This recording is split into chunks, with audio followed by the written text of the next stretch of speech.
alaikum warahmatullahi ta'ala wa barakatuhu. Barkanmu da sake haduwa a wannan darasi namu ko program namu na Learn with Sadiq. So from Northern Importex, sunana Sadiq Abdullahi, ne zan kasance da kuwa wannan program din. Yau insha Allah za mu yi bayani ne akan yacce za ka yi restoring back computer ka, ma'ana ka mayar da computer ka kwanakin baya ko sati ɗaya baya idan ka fuskanci cewa computer ka ta fara baka matsala. Misali a ce jiya kai amfani da computer ko kuma shekaran jiya kai amfani da computer ka lafiya kalau, to ko yau kuma sai ka zo sai ka bude computer ka tana maka misbehaving, so kana da damar da za ka mayar da ita baya, ka mayar da ita sati ɗaya baya ko wata ɗaya baya ko shekaru 3 baya haka. So shi ake kira da restore point. To insha Allah yau za mu yi amfani, zan nuna mana yacce za mu yi so domin mu ga yacce za mu mayar da computer mu restore na ta back domin ta dawo yi maka aiki idan ka fuskanci ba ta maka aiki sosai. So da farko abin da zaka fara yi, zaka fara zuwa ka duba control panel ɗinka, zaka je idan baka da shi a cikin desktop ɗinka ko sai ka je kai control, sai ka je kai searching, idan baka da shi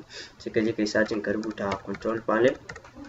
So idan ka je control panel ka rubuta, sai kawo zai shiga da kai cikin control panel. So sai ka zo gun da za ka yi searching, sai ka yi searching restore. So idan ka yi restore din nan ba wai restore ne wanda za ka factory reset ba kamar a waya ce ake da komai naka zai gudu na files ɗinka da komai ba.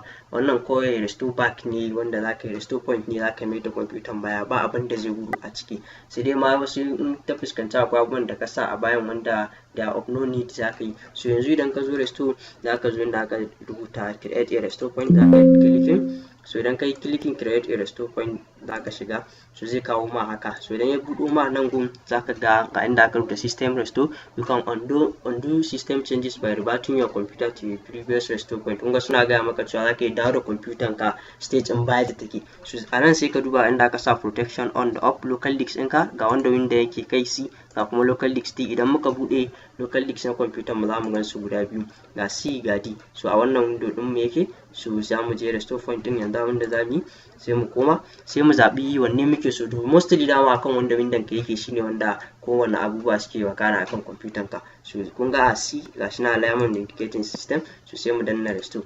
Muna danna system restore, za mu jira gashi yana gaya mana undo system restore, zai gaya mana time 22 ga watan 7 2022 ga karfe kaza. Sai mu je next. Don kuma muna da restore point ɗin mu mun yi creating already restore ɗin mu. Kun ga wannan jiya ne kenan ko kuma an je ba jiya bane, shekaran jiya. Yau muna 25 ga wata. So kun ga za ta dawo mana da computer mu 22 ga wata. So za ta dawo mana kusan kwana 2 baya kenan. Idan kuma dama muna so wata shekarar ne ko sati wata ɗaya, za mu iya danna choose a restore point, za mu zaɓa, sai mu ga idan mun yi create restore point ɗin. To kun ga wannan shi kaɗai ne na 22 ɗin nan. Za mu iya creating, amma yanzu in dai computer ka kawai ta yi, sai ka je undo system, sai ka tafi next. To da ka je next sai ka danna finish. Kana danna finish ɗin nan, ni yanzu bana buƙatar in yi, computer na lafiya lau yake. So kana danna finish, da ka jira computer ka za ta yi restore back ta koma wannan kwanakin da ka zaɓa mata ta koma. So files ɗinka ba za su gudu ba, settings ɗinka ba za su gudu ba, software ɗinka ba za su gudu ba, ko computer ka za ta dawo ne yanayin yadda take. So za ka ji kana amfani da ita sosai. To zama haka a nan zan tsaya da wannan bidiyon, sai kuma Allah ya dama wani bidiyon. Ko kuma ta sunana Sadiq Abdullahi, so Learn with Sadiq from Northern Importex. Na gode, Allah ya dama bidiyo na gaba.